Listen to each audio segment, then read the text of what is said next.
Join us for this episode of Craftsmen of the Smokies as we visit with some of our many artisan craftsmen located here in Gatlinburg, where you can shop and visit and watch them at work.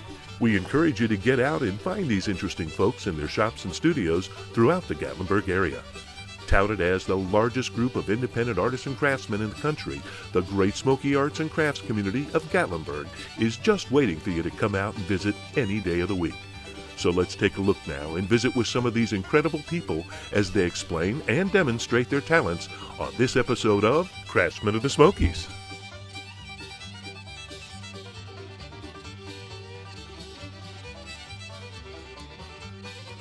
Hi, my name is Linda Morrow, and I'm here at Artist Attic, my gallery and painting studio. And I've been around quite a long time and love what I get to do. So I'm used to people coming in and watching and enjoying, and I have really built a lot of great customers that way over the years. And the arts and crafts community, I always say, is very friendly, very laid back people, and it's free to park right outside too. So hopefully everybody will continue to come see us and enjoy, and because we are the largest area of independent artists and craftspeople in the country, and we're very proud of that. And a lot of support from our city, and especially our great regular return customers, without whom I shouldn't have survived this many years. So be sure you come and see us here and visit all the neighbors so we don't get our feelings hurt when you don't come in the door. So what do you consider your style of painting? How do you describe it? I like to paint in all the mediums, but I do enjoy layering.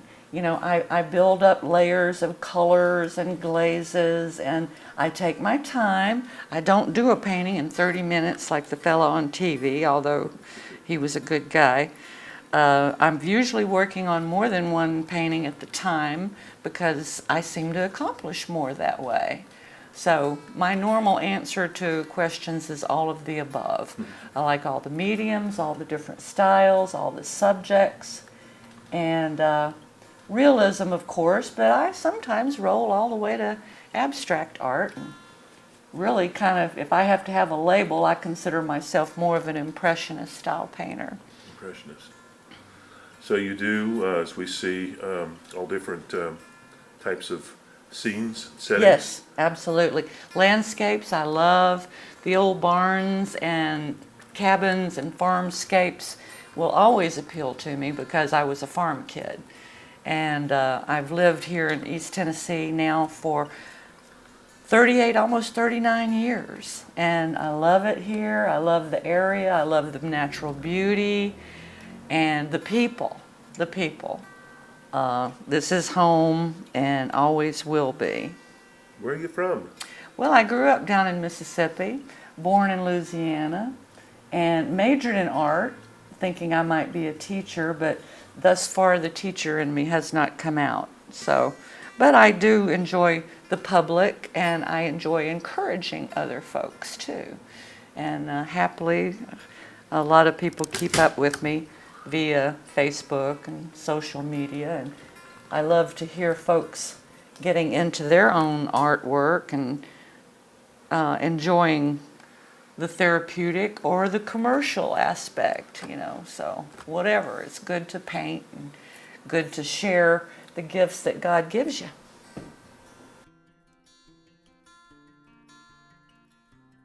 Hi, I'm Wonderly. I'm the owner of Holly and Willow's Pet Barn out here on Glades Road. I want to welcome you to our store and tell you a little bit about us. We're a small store with a really big heart for animals. And if you're visiting or you're a local and would like to come into our store, please bring your fur babies with you. We would love to be able to give them a treat, take their picture, and put their picture on our Facebook page. Now, speaking of treats, this morning we had 15 packages. Today I now have 4. They go really fast. You can put them in your refrigerator for 2 weeks and in your freezer for 4 months. We also have handmade. Yeah, but what are they? Well, this section, today we have carrot, we have apple pie donuts, And then we have peanut butter and pumpkin, and it's like a little star with some almond butter icing in the middle. And these are for animals? Yes, they are. Animals can eat them, and guess what? You can too if you really want to. There's nothing in here that will harm you or your animal. I check and research a lot to be sure. Now, we also have handmade. We have bow ties, collar ties, and I love all of our necklaces. They're even shiny and ready for New Year's. Now, my husband's got a lot of artsy, crafty stuff in him, and he creates all of our woodwork here, and he does a wonderful job. He also makes our beds. This is our newest bed. It is our 4-post extra large bed. We also have, new to the lineup, is our headboard bed. We have that in small, medium, and large. And dogs really do want to sleep in those? They sure do. They seem to really enjoy being in those. Well, I'm learning. With every outfit that I make, I'm getting just a little bit better. Now, in October, of course, it was Breast Cancer Awareness Month, so we made pink. We've got our jewels that we have here in the store. And then I love butterflies, so I went with a little butterfly outfit. So you make these? I do, yes. These are for dogs, cats? Well, dog or cat. Now, I do have to say, if you check our Facebook page, we have a little pig there. And she's in a dress, and she has on the Purple Heart. So, yeah, we make them for everybody. If you can bring them in, I can fit them. Okay, so what are we doing here now? I am just crocheting. I like to crochet. It helps to pass the time, and it's very easy. I also like to crochet. I make what I call neck cozies. This is for my Rottweiler. I made one for her. Because it's crochet, it expands real easy. Just slides right over top of their head, and it goes right around their neck, keeps them all nice and toasty warm. And then we have the hats. The hats are my favorite. This one was for, of course, Halloween and Thanksgiving. It looks like a little candy corn. This one is the most popular because I have had moms buy these for their babies, not just for their dogs. And it's nice and stretchy, and it ties. They really seem to enjoy it, and I like making them. It's really nice.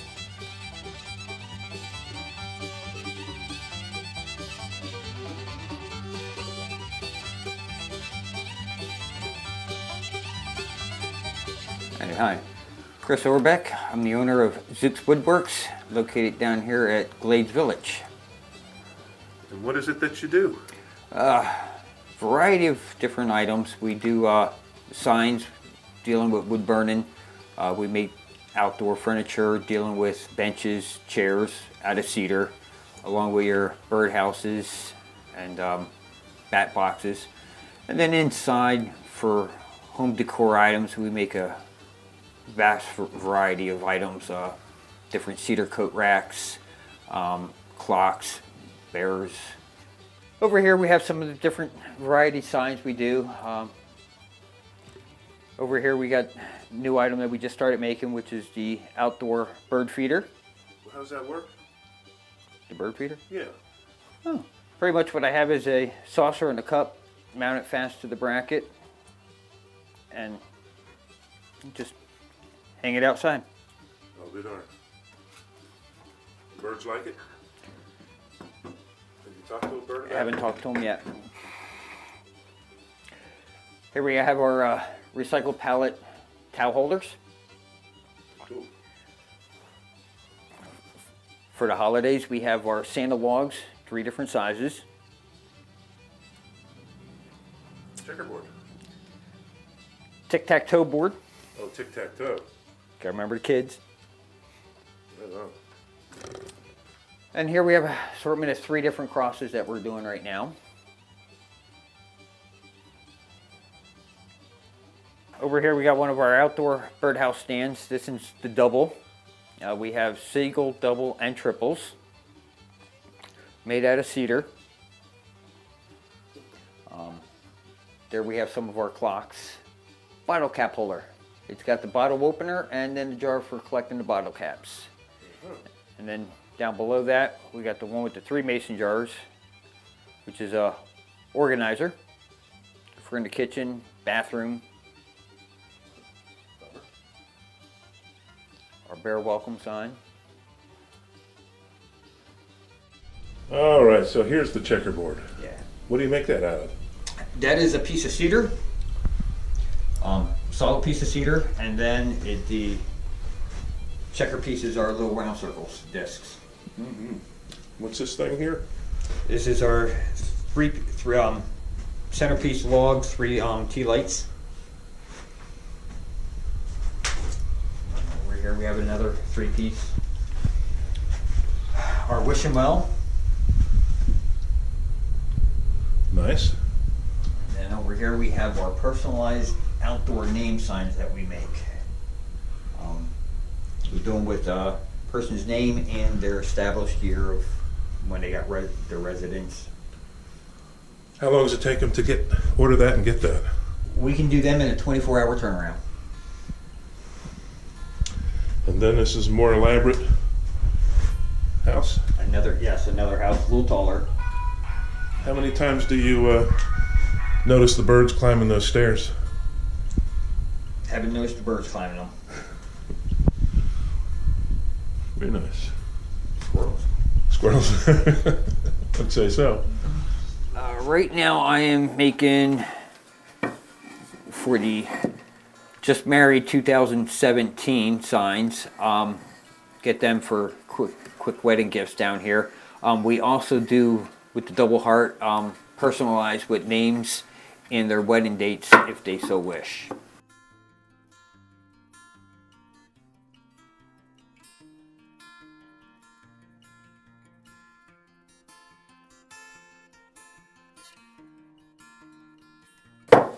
Now that we got it done, I'll sand it off and I'll put a coat of cherry stain over it, and it will be complete.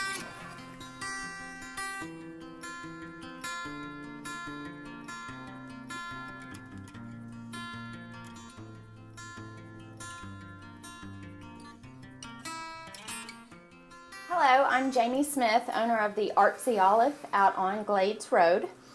We are a premier extra virgin olive oil and balsamic vinegar foodie shop, if you will. All of our products are pure, natural, free from additives, and no preservatives. So very delicious. We do have over 20 extra virgin olive oils and over 40 balsamic vinegars. So we should have something for everyone's palate. I love to invite you in and let you taste everything. I offer bread for you to dip. We can even put combinations of the oils and balsamics together for you.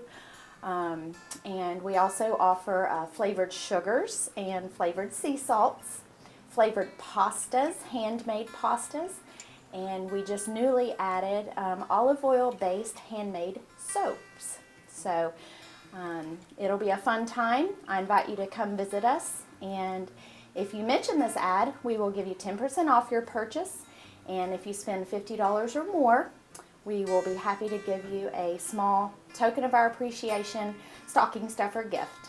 What is it about your products that people like the most? Well, the freshness. We do get our products directly from the grower. Our olive oils, I have 6 orchards that I get from directly. We get them in very small quantities, and we get them fresh throughout the year.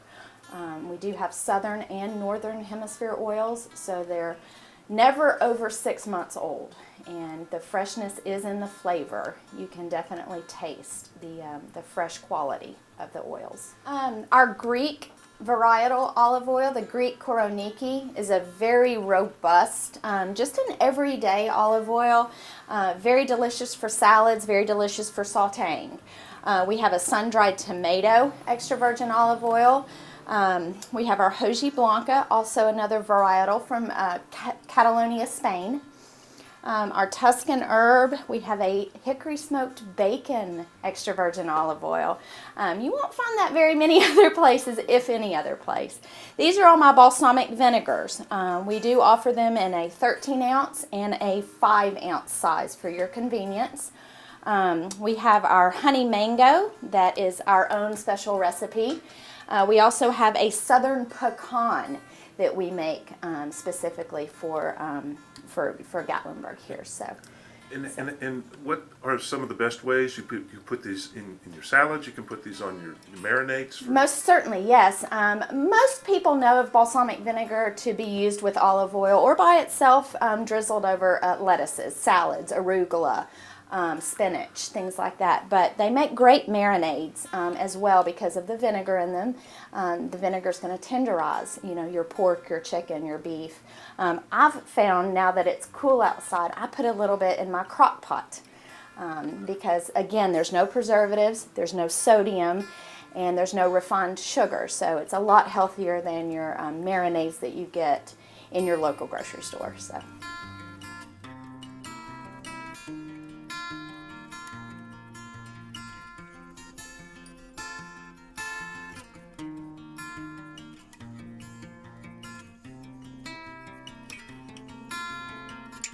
Hi, I'm Newman Smith. My wife Peggy and I have been in business in the Great Smoky Arts and Crafts community since 1979. I make handmade knives, been making knives since 1984, did some other things before that. I still do other things such as the silver work that we have and various and sundry unusual items. We do deal in lots of very unusual antiques from stranger parts of the world. I've always had a passion for the odd and the unusual, and that's one reason we do that besides the crafts that we've been doing. My primary focus is on high quality handmade folding knives. Folders take quite a bit longer to make than a fixed blade, but I enjoy the technical aspect and the working with close tolerances to within 1/1000th of an inch. Besides our folders that I make, I also do, and a good friend of mine does, some very fancy fixed blade knives. This particular piece has a carved African warthog handle on it. We do use mammoth, mastodon, and ancient walrus ivory primarily. Ivory that's 20,000 and more years old, dug up out of the Alaskan permafrost. Been bringing it down from there since 1979 or 1980. The blades on most all of our knives are hand-forged Damascus steel. We start out with bar stock from the mills. We don't use any, as you might say, junkyard steel. It's all brand new, so we know exactly the steel, the content of it, and how to work it, shape it, and harden it, and temper it correctly. We try to keep a good selection of knives in the shop. Sometimes our selection is not so good because they are very popular. We have pieces scattered all over the world. We primarily use 01 and 1095 for our Damascus. Fixed blades like this one all come with a nice handmade sheath. We also deal in some other pieces, German handmades, as well as just unusual and collectible knives from all over. This is a fairly unique knife. It has African springbuck for the handle material on it. I bring in lots of handle material or different African horns for handles. They make beautiful knife handles, and they're very unusual. You don't see them everywhere you go, but this is African springbuck with one of our hand-forged Damascus blades and nickel silver fittings. I also make some interesting little pieces called picks. Have a carved handle on them, a little Damascus blade in them, and fancy sheaths. This one has crocodile hide on the sheath. We do lots of unusual things. Our jewelry, we deal in antiques from different parts of the world, from Africa to Tibet. Have some real unusual Tibetan items. The silver work there, I do most of the silver. The stones we get from literally all over the world. And the carved pieces are done in ancient ivories again, mammoth, mastodon, and ancient walrus, as we use in some of our knives. How much more of these ancient mastodons are available to you? I mean, aren't you using them up eventually? Well, eventually they will be used up. The supply is, of course, a non-renewable resource. But apparently, at one time, 20,000 more years ago, as I say, in Alaska, there was a tremendous population because they still find the ivory. Part of it is from placer gold mining. Part of it is from the Eskimos that go out and dig in old village sites and dig up, because you have to realize in Alaska there were very few trees, and they used the mammoth tusks and bones just like the Native Americans of the time used wood. This end of the shop has a lot of different antique items from different parts of the world. I just got in a nice assortment of old Indonesian made baskets. Those are unique pieces, something you don't see everywhere you go. And what's the story on these? They are old. I would not call them real antiques, but they are very pretty, very usable pieces out of Indonesia. They do some beautiful weaving. These pieces can run from a few years old to well over 100 years old. And do you know which ones are which, or is it just hard to know that too? It is kind of hard to know which is which. Some of the pieces I can, they are easily identified as being very old. Some of them, they have been making the same thing for well over 100 years, so it's hard to say. And how do you acquire these things? I have an associate or fellow who is from Tibet, and he goes home usually 2 to 3 times a year and brings this kind of thing back, and I've got a good supply about what he brings in.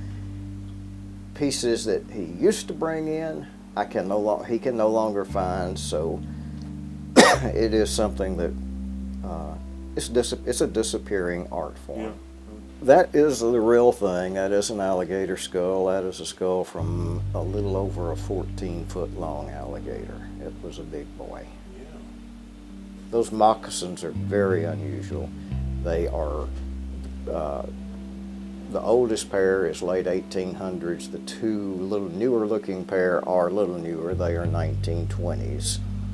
They are from the Midwest. The African skulls I bring in out of a game preserve in South Africa. They are what are called European mounts. Lots of folks like to collect them, and lots of interior designers use them as decorative pieces. And besides the African animals, we do deal in other African art, antique masks and so forth.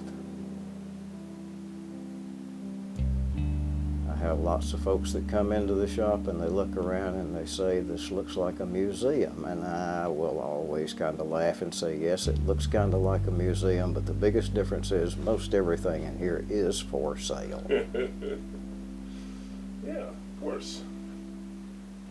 One of the things that I deal in and have lots of collectors who buy them, and you can't find them everywhere you go, is skulls. Very unusual done pieces. This is a real unusual bronze piece. It has an articulated lower jaw, so he'll still open his mouth for you.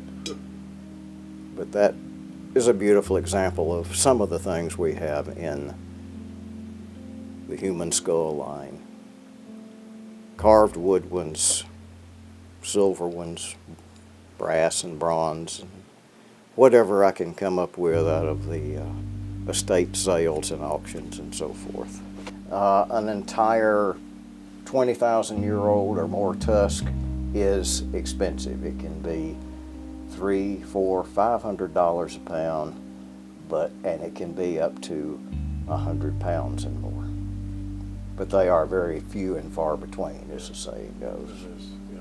And they're not making any more of them. No. What does Damascus mean? Damascus is the forge welding together of 2 dissimilar carbon steels. It is an ancient art, started of all places in Damascus, Syria. It makes a blade that is, we feel, far superior to any single steel. It has an edge holding ability and a flexibility that nothing else has. The way we do our knives, we compact the edges of them. This gives them the excellent edge holding ability. And as most people, when they come in, if they're not familiar with it, the first thing they say is, "Oh, how pretty it is." And I always say, yes, it's pretty, but that's not the main reason behind it. The main reason is that it is such a high quality steel, will take and hold such a keen edge. And that's, after all, what a knife is for taking an edge and cutting. So you really encourage people to use these blades? Oh yes, no matter, every knife we do, no matter whether it is a very plain piece or a very fancy piece with gemstones in it, as we sometimes do, every knife we do is made to be used. It's not made as just a piece of art. It is always usable art. Like as in cooking? And we do some pieces that are suitable for kitchen cutlery, but our main focus is on high quality pocket knives and hunting and camping style knives.